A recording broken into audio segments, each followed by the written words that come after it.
What's up everybody and welcome to the channel. Today we're taking a look at the 2025 Honda Civic. This one is the hybrid sport touring at $33,300. Finished off in a nice upgraded paint color, Blue Lagoon Pearl. So do you guys think this is the ultimate affordable hybrid? I mean, honestly, 33 grand, pretty inexpensive. You can pop that open and we can take a look at what is powering this compact sedan. And if I can find the hood latch, we have Honda's 2-liter inline 4-cylinder engine. Of course, having the hybrid system, it's a 2-motor hybrid system. Overall has 200 horsepower with 232 pound-feet of torque. We have an eCVT transmission, front-wheel drive, and even though this car does weigh a little bit more than the standard one at 3,500 pounds, you're still looking at 50 miles per gallon in the city with 47 on the highway, and that's all running on a 10.6 gallon fuel tank. If we take a look at the styling, you got a nice design on the headlights, got a dark housing to them, and then I like how the upper grille is finished in gloss black. Extra parking sensors, your Honda badge, just some plastic material for the lower mesh. However, we have more openings for cooling. I like the sporty front splitter, has a pretty sharp design, a nice little intake duct over there. So overall, it's a pretty nice looking car. I think this new generation Civic is definitely pretty sporty. Got some sharp body lines throughout the hood as well, and it comes together really nicely. Now, being a top trim, I really like the wheels. They're a satin gray with satin silver two-tone, 18-inch diameter. They contrast really nicely, especially against this blue color. Got a sharp body line throughout the side, and then one main one going across the entire side profile. Sharp lines down below as well. LED turn signal along with a black mirror cap, body color door handles, and then all black trim surrounding the windows.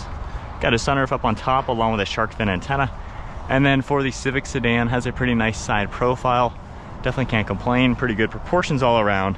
And I really like those wheels, they look really sweet on this car.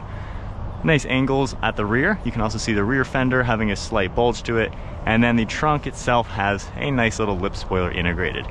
We got all your badging to it, sport touring hybrid, Civic, Honda, backup camera of course. Nice design for these taillights. They do have some halogen bulbs in them, but overall pretty good look. Got more parking sensors throughout the back, a little bit of black trim, and then a nice little rear diffuser, giving it a cool design. And then one last look. Definitely not a bad little car. Button underneath the Honda badge, we can manually pop open the trunk. You got a ton of storage space in here, nice and flat load floor. We have these manual pull tabs to pop the rear seats, and then the floor, you can lift this up, and we do have some tire inflator kit in here, a little bit extra storage. No actual spare tire underneath here, but you still at least have that equipment. And then we take a look through here. You can fold down these seats now that they are unlocked, and with them down, you can see just how much more storage you're going to get for cargo. Good size opening into the trunk, and of course you can see how large that is, so pretty good size. Now this one has a gray leather appointed interior, so you're going to see some nice designs along the seats. I like the perforations throughout the centers and then the smooth material along with that.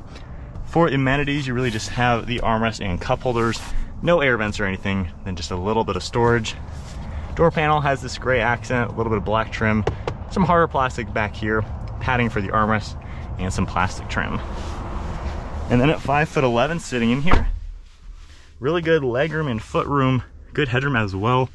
Seats are at a pretty good recline. So honestly, for an economy car that is on the smaller side, this is pretty decent even for 4 people. Middle person might be a little tight, but overall, pretty good size for what this is. Now if we head on up to the front seats, you do have the smart key. There's even remote start to it. Of course, lock and unlock and everything. If I go ahead and lock the car, you can just grab the door handle. It'll automatically unlock and we can take a look at the front.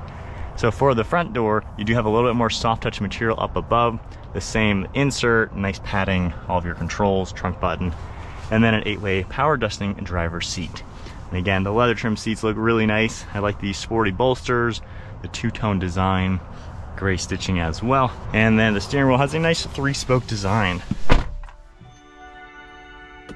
And then foot on the brake.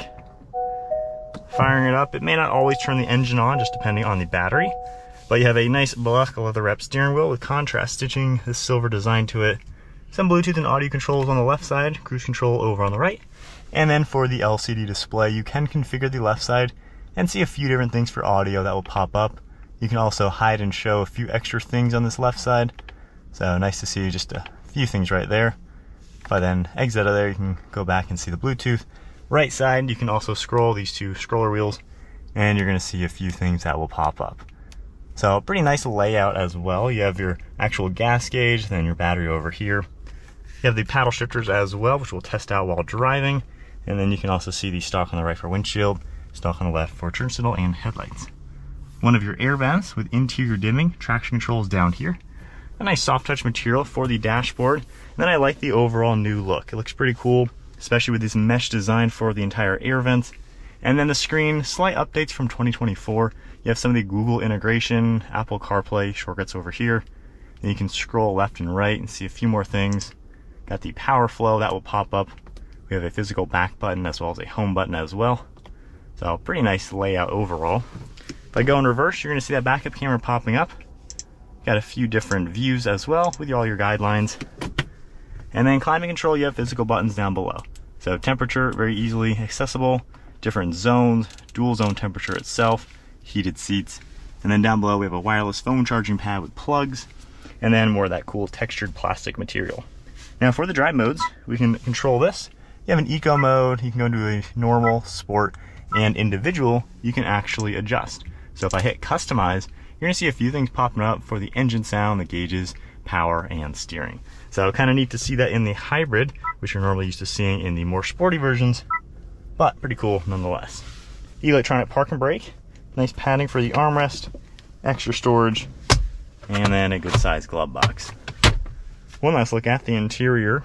I think the new updated Civics are really nice. Pretty good place to be. These seats are really cool looking too. Kind of gives it that luxury vibe. Black headliner with a manual sunshade. And there's even a sunglass holder that will pop outwards. We have all your dome lights, the glass control, and then a nice thin mirror. All right, so starting off in sport mode.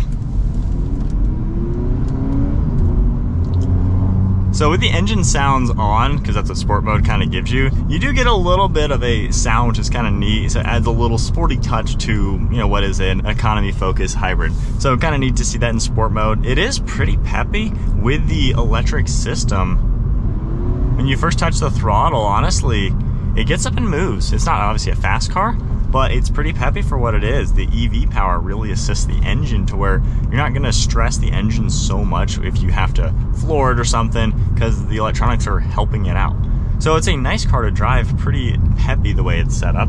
If you go down into eco mode, of course this is going to be the most conservative drive mode. It tones down, it's a little bit quieter now. The fake engine sounds basically turn off. But it's a nice, easy, normal car to drive. I mean, I'm sitting here pretty comfortably. The visibility is all really nice. You have a pretty large windshield. Mirrors all do a good job. Over your right and left shoulder, nothing really too crazy looking around. And then for turning circle and everything, it's a small car. So turning radius is nice and tight. Really not gonna have any complaints there. And it's definitely quiet. Right now you can see on this display you have some of the battery working and kind of just showing how it's driving. So a lot of times this will be in EV mode, which has an icon on the dash. Right now it's all electric. Super quiet, the battery is driving the car. But if I floor it a little bit more, the engine will then kick in and you can see the blue depiction up there when the engine is helping out. So I like the way the hybrid works. It's very seamless, you don't feel it, you don't notice it. It's just an easy, comfortable, kind of normal car to drive. As far as road noise goes, this is pretty quiet. We're on kind of a bumpy road where some cars are really noisy. I can hear a little bit of it, but there's no wind noise. Just a little bit of like kind of generic normal road noise. Nothing to make you think you're in some cheap junky car. So I feel like it's very well sound insulated, especially at the price point, to where highway cruising and things like that, I mean, you're not really gonna have an issue just driving this long distance. And if you're buying this car, it's probably your commuter car. This is one of the best daily driver point A to point B cars, especially given the hybrid drivetrain. But yeah, it's nice and peppy in that sport mode. I like how there's actually a difference with the drive modes. A lot of generic cars, the drive modes don't actually do anything, but given you have that electric assist, they're able to tune that better to where you can actually drive this in two different personalities. And then one last get up and go. As soon as I take my foot off of the brake, you can feel the EV going. And then for the paddle shifters, I'm just calling them paddle shifters because I'm used to saying that. These are for regenerative braking. So if I tap all the way to the left about 5 times, we are in the strongest setting. So I take my foot off the throttle, you can see that gray indicator going down to where we are doing the most regen. If I click the paddle to the right 5 times and let off, it just kind of coasts. So it's nice to have that adjustment in this car just to help regenerate some electricity. And yeah, that's kind of the driving dynamics. Really can't complain. Seems to be a very well laid out car, easy to use, easy to drive, and a pretty comfortable car to be in.